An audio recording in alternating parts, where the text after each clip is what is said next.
teologia.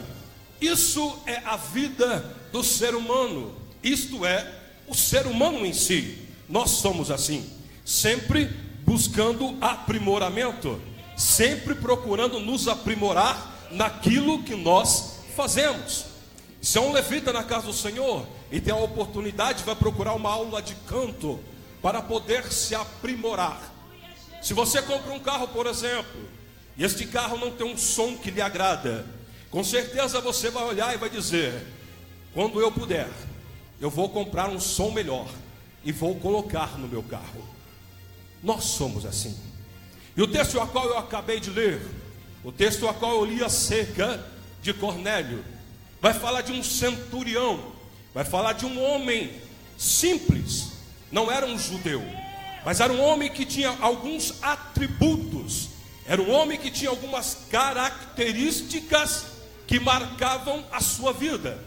Por exemplo, a primeira característica de que Deus dá acerca desse homem é que a Bíblia vai dizer que ele era um homem piedoso. Segunda característica que a Bíblia vai me dar, vai dizer que ele era um homem temente a Deus. Terceira característica que vai me dar, fazia ou dava esmola aos pobres. Quarta característica, orava a Deus. Também, se nós olharmos, se nós lemos o texto, nós vamos ver que era um varão justo. Também vamos ver que tinha bom testemunho. E para finalizar, nós vamos ver que era um homem que jejuava. Se você olhar para mim e eu olhar para você e nós começarmos a conversar, eu vou dizer que Cornélio era um homem crente. Cornélio era um homem crente. Cornélio era um homem que, quando nós olhamos para dentro da igreja, por exemplo, achamos muitas pessoas como Cornélio. Só que tem um detalhe: Deus, quando olhou para Cornélio, Deus olhou e disse: está certo, é um homem temente, é um homem piedoso, é um homem que dá esmolas, é um homem que ora a Deus, é um homem varão justo, é bom testemunho, jejua todos os dias, mas está faltando alguma coisa. Quando Deus olha para Cornélio, Deus diz: está faltando alguma coisa. Quando nós olhamos para a igreja contemporânea, nós olhamos as pessoas que chegam dentro da igreja, num culto como esse, por exemplo, culto de agradecimento. Quantas pessoas, Eric, que chegam num culto como esse, por exemplo, e da mesma maneira que entram, eles saem. Da mesma maneira que eles entram na igreja, chegam na igreja, eles saem. Por quê? Porque está faltando alguma coisa. Deus olha para Cornélio e diz: Cornélio, eu vou mudar a tua história, vou mudar a sua vida. E o texto vai me dizer que Deus envia um anjo para falar com Cornélio. E quando Deus envia um anjo para falar com Cornélio, Deus diz, o anjo diz a Cornélio: Cornélio, mande pessoas de sua confiança até uma cidade por nome Jope, e lá você procura um homem por nome Simão, que tem um sobrenome Pedro.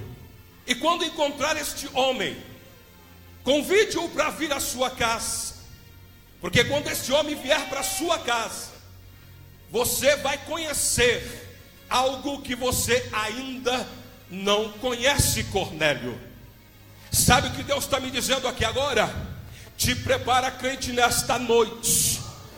Te prepara neste mês de dezembro, que é mês de agradecimento. Te prepara neste último dia do Abala Valinhos, porque Deus está dizendo: se está lhe faltando alguma coisa, nesta noite o Senhor vai descer aqui neste lugar e vai completar aquilo que está faltando na tua vida. Se você veio para adorar, glorificar, exaltar, ser cheio da presença dele, joga a tua mão para cima e glorifica o nome do Senhor.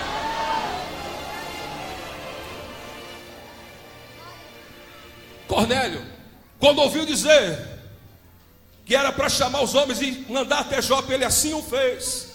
Os homens estavam a caminho de Jope, e quando estavam caminhando para Jope, quando iam entrar na cidade de Jope, o mesmo anjo que havia falado com Cornélio agora se apresenta para Pedro estava subindo ao terraço para orar. E quando Pedro estava subindo, ele foi tomado em arrebatamento de espírito. E quando Pedro estava arrebatado em espírito, aleluia, uma visão lhe foi dada. E Pedro viu um grande lençol de 4 pontas que saía de cima e tocava na terra embaixo. E dentro deste lençol havia animais quadrúpedes, haviam répteis, haviam aves de todo tipo. E Deus falava para Pedro: Pedro, come. Pedro dizia: não como. Deus falava: Pedro, come. Pedro dizia: não como. Quando Pedro volta da revelação, quando Pedro volta do êxtase, ele fica se perguntando: que visão é essa que o Senhor me deu? Por que é que o Senhor me mostrou animais quadrúpedes? Por que é que o Senhor me mostrou répteis? Por que é que o Senhor me mostrou aves? São animais que eu não como, são animais que eu não toco. Pedro ficou confuso, não sabia o que estava acontecendo. Quando os homens de Cornélio chegam na sua casa e falam para ele o acontecido, o que precisava ser feito, dizendo: olha, nós somos servos de Cornélio. Cornélio pediu para que nós viéssemos até aqui, te chamasse para que você fosse até Cesareia, porque ele sabe que quando o Senhor chegar lá, Pedro, algo diferente vai acontecer naquele lugar. A Bíblia vai dizer que Pedro fica um pouco confuso no dia. Os homens dormem, adormecem, e no outro dia ele sai caminhando em direção à casa de Cornélio. O texto vai me dizer que Cornélio, sabendo que Pedro estava vindo, o que ele fez? Ele juntou os seus melhores amigos, juntou os seus parentes mais próximos e levou para a casa dele. Porque ele dizia assim: olha, vamos ajuntar, vamos fazer uma assembleia, vamos nos reunir aqui, porque eu tenho certeza que o homem que está vindo, eu tenho certeza absoluta de que o homem que está chegando aqui, que o Senhor disse que viria na minha casa, esse homem tem algo diferente, esse homem tem algo diferente para nos entregar. Sabe o que eu aprendo aqui, querido? Que quando nós vamos para um lugar como esse, por exemplo, que nós sabemos que vai descer a glória de Deus, que nós sabemos que Deus vai falar conosco, que nós sabemos que o Espírito Santo do Senhor, ele vai bradar na minha e na sua vida. O que nós fazemos? Nós convidamos os amigos mais íntimos, nós convidamos os parentes para vir conosco, porque eu entendo assim: se eu vou para lá e vou ser abençoado, então vou levar meus amigos comigo, eu vou levar minha família comigo, para ser abençoado junto comigo. Ei, nesta noite eu quero te dizer, querido, que aquilo que Deus tem para a tua vida, aquilo que Deus fez na tua vida, não é simplesmente para você ficar segurando contigo, não. Deus está dizendo: pega aquilo que Ele colocou na tua vida e vai, leva para a tua casa, leva para o meio da tua parentela, leva para os teus amigos, para os teus parentes, para eles sentirem a mesma coisa que você está sentindo. Se você veio para adorar, se você veio para glorificar, se você veio para sentir a presença de Deus, querido, então joga a tua mão para cima, comece a glorificar a Ele, porque grande é a presença do Senhor aqui nesse lugar.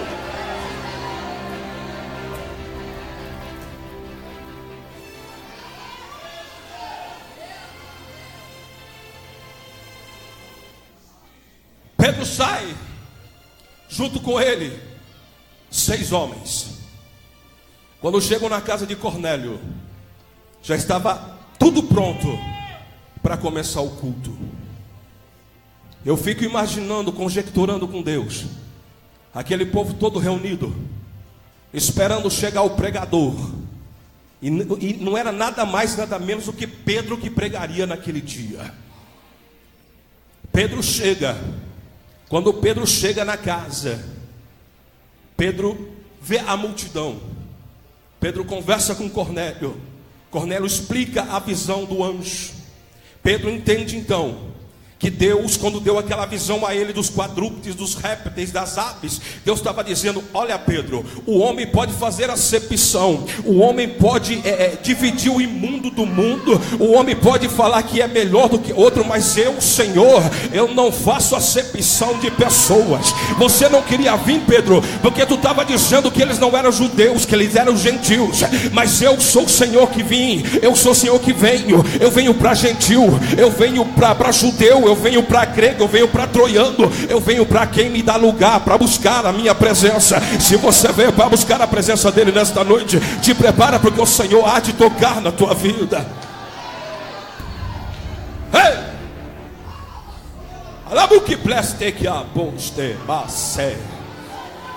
A Bíblia vai me dizer que Pedro então entra dentro da casa. E quando Pedro entra dentro da casa e começa a olhar para aquela multidão, aquelas pessoas que estavam ali, Pedro então entende que ele precisava ministrar a palavra de Deus. Pedro entende que aquelas pessoas estavam com fome, precisavam ouvir alguma coisa da parte de Deus. Pedro então se coloca como pregador naquele dia e começa a pregar acerca de Jesus Cristo. Pedro começa a falar da trajetória de Jesus, do nascimento, da trajetória dos milagres, da crucificação, até quando Jesus foi pregado na cruz do madeiro, ressuscita ao terceiro dia. Pedro começa a ministrar sobre salvação. Sabe o que eu aprendo aqui, queridos? Eu aprendo aqui que nesses últimos dias, na igreja contemporânea na qual nós estamos vivendo, Deus está dizendo: chega, chega de oba-oba, chega de muito barulho. Deus está dizendo: não, o evangelho é simples, querido. O evangelho é simples, meu amado. Basta dizer que Jesus Cristo cura, liberta, batiza, salva e leva para o céu. Não precisa de muita coisa. Aí, pregador, o que o senhor está dizendo com isso? Que eu não preciso estudar? Não, precisa estudar sim. Precisa estudar teologia, precisa se aprofundar nos estudos. Mas quando cair esse microfone na tua mão, quando você tiver a oportunidade de ministrar, deixa um pouco o conhecimento de lado e coloca o Espírito Santo de Deus na tua frente.